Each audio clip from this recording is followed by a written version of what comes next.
30 वर्षों के पश्चात सिंह राशि में मंगल और केतु का युति प्रभाव आरंभ होगा।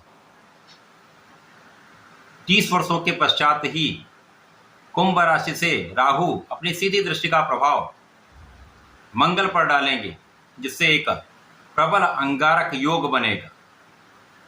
प्रिय दर्शकों, जब मंगल और राहु का इस प्रकार का प्रभाव प्राप्त होता है तो प्रबल रूप से अंगारक दोष बनता है या अंगारक योग बनता है, क्योंकि दोनों ग्रह अत्यंत बलवान हैं। इसमें मंगल सेनापति हैं, सेनापति के समान ही इनका सामर्थ्य है, क्षमता है, ऊर्जा का विशेष प्रभाव है तथा राहु इस कलयुग के राजा हैं। वर्तमान जगत में 9 ग्रहों में सर्वाधिक बलवान राहु है, जिसके कारण राहु की जो ऊर्जा है और मंगल की जो ऊर्जा है, जो दोनों शत्रुत्व होते हैं, इनकी ऊर्जाओं का जब 180 डिग्री पर प्रभाव प्राप्त होता तो महाभयानक स्थिति बनती है। प्रबल अंगारक दोष प्राप्त होता है जो समस्त। जय श्री गणेश, नमस्कार। मैं आचार्य संजय द्विवेदी। मेरे समस्त प्रबुद्ध दर्शकों का मेरे चैनल पे हार्दिक स्वागत है। प्रिय दर्शकों, 7 जून को मंगल अपनी राशि का परिवर्तन करने जा रहे हैं तथा वर्तमान अपनी नीच राशि कर्क राशि को छोड़कर राजा सूर्यदेव की राशि में गोचर करना प्रारंभ करेंगे। अब चूंकि राजा और सेनापति का अतिमित्र का भाव है, जिसके कारण ये एक अनुकूल परिवर्तन है। मंगल यहाँ पर महाबलवान होंगे, परंतु यहाँ पर केतु के साथ युति प्रभाव में, राहु के साथ दृष्टि के प्रभाव में होने के कारण अंगारक दोष में भी होंगे।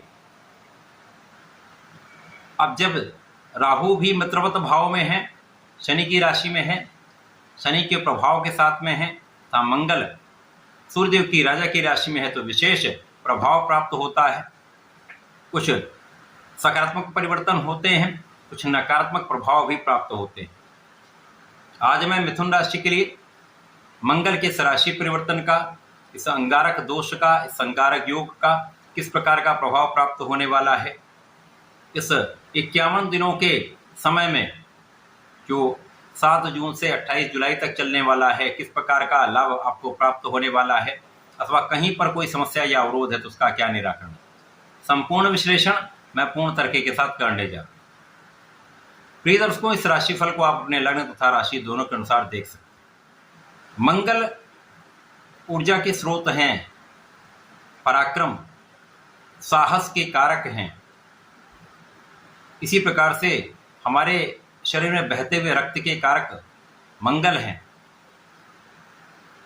छोटे भाई के कारक मंगल हैं। जो आपके अंदर पराक्रम होता है, पराक्रम के साथ साथ निर्णय लेने की क्षमता होती है, उसमें भी बहुत बड़ा योग मंगल का है। जो डेयरिंग, जो हिम्मत आपके अंदर होती है, वो मंगल का प्रभाव है। अब मंगल मिथुन राशि के लिए तृतीय भाव में जा रहे हैं। तृतीय भाव जो पराक्रम का भाव है, जिसके कारक ही मंगल है।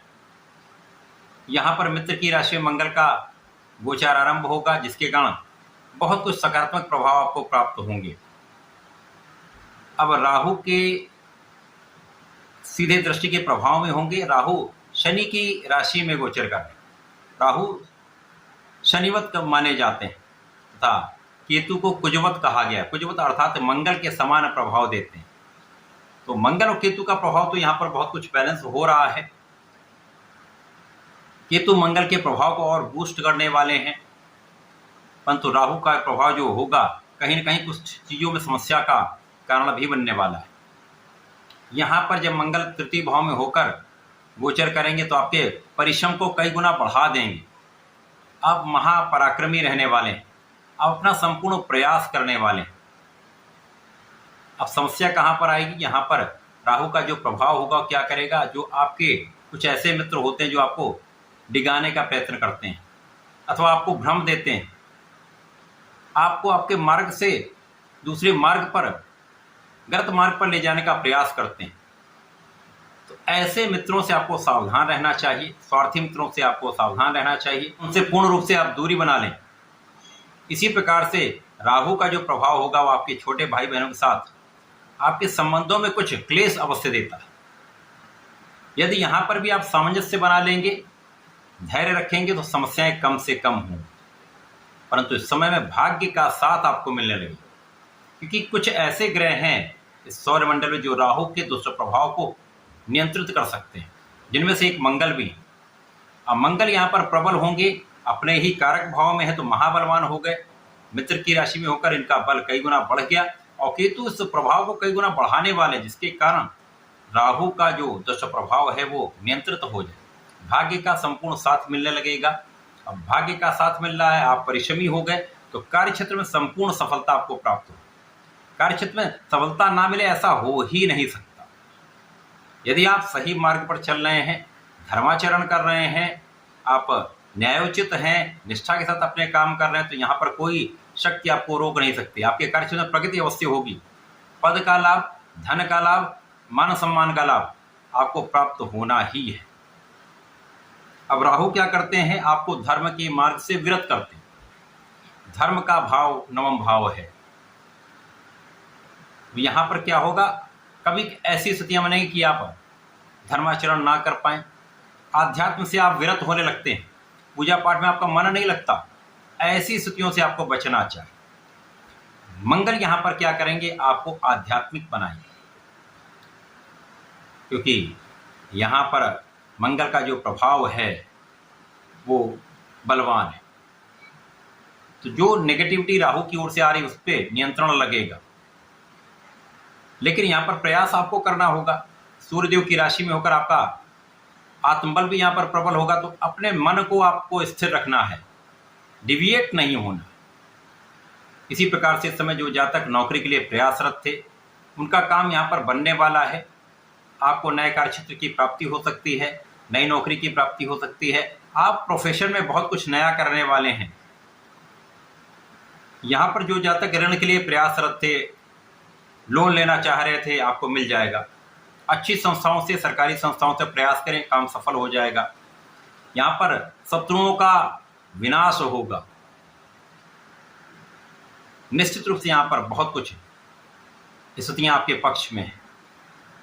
इसके पश्चात कार्यक्षेत्र में लोगों का सहयोग, अधिकारियों का सहयोग, पिता का सहयोग, घर के बड़ों का सहयोग, यह आपको निश्चित रूप से प्राप्त होगा। घर के बड़ों का आप आदर करें, सम्मान करें, गुरुओं का आदर करें, ब्राह्मणों का आदर करें तथा पिता और माता का आशीर्वाद लेते रहें। छोटे भाई के साथ बनाकर रखें। निश्चित रूप से यह समय आपके लिए अत्यंत अनुकूल हो जाए। इसी प्रकार से इस समय में भगवान हनुमान की यदि आप आराधना करते हैं, पूजा करते हैं, तो विशेष लाभ प्राप्त होता है। प्रत्येक मंगल शनिवार को इस अंगारक दोष के निवारण के लिए यदि इनमें से किसी भी एक दिन का चयन कर लें, सुंदरकांड यदि आप कर लेते हैं, निश्चित रूप से आपके संकट कम होंगे। अंगारक दोष आपके लिए लाभदायक होने लगेगा, संकट कम हो जाए। इसी प्रकार से मिथुन राशि के जातकों को नियमित रूप से गणपति जी की आराधना तो करनी ही चाहिए। ओम गंग गणपति नमः का जप करें, हनुमानाष्टक का, गणपति श्रोतम का पाठ करें। निश्चित रूप से ये समय आपके लिए अनुकूल होगा। आपके लाभ के कई मार्ग बनेंगे, इनकम के सोर्सेस बढ़ जाएंगे, कार्य क्षेत्र में विस्तार हो जाएगा, धन के क्षेत्र में विस्तार हो जाएगा। आप बहुत धैर्य के साथ चलेंगे, विवेकपूर्ण निर्णय लेंगे तो समस्याओं का समाधान भी कर पाएंगे। आप अपनी ऊर्जा का सही दिशा में सही उपयोग कर पाएंगे। तो ऐसा करके इसका लाभ लें। धन्यवाद, नमस्कार।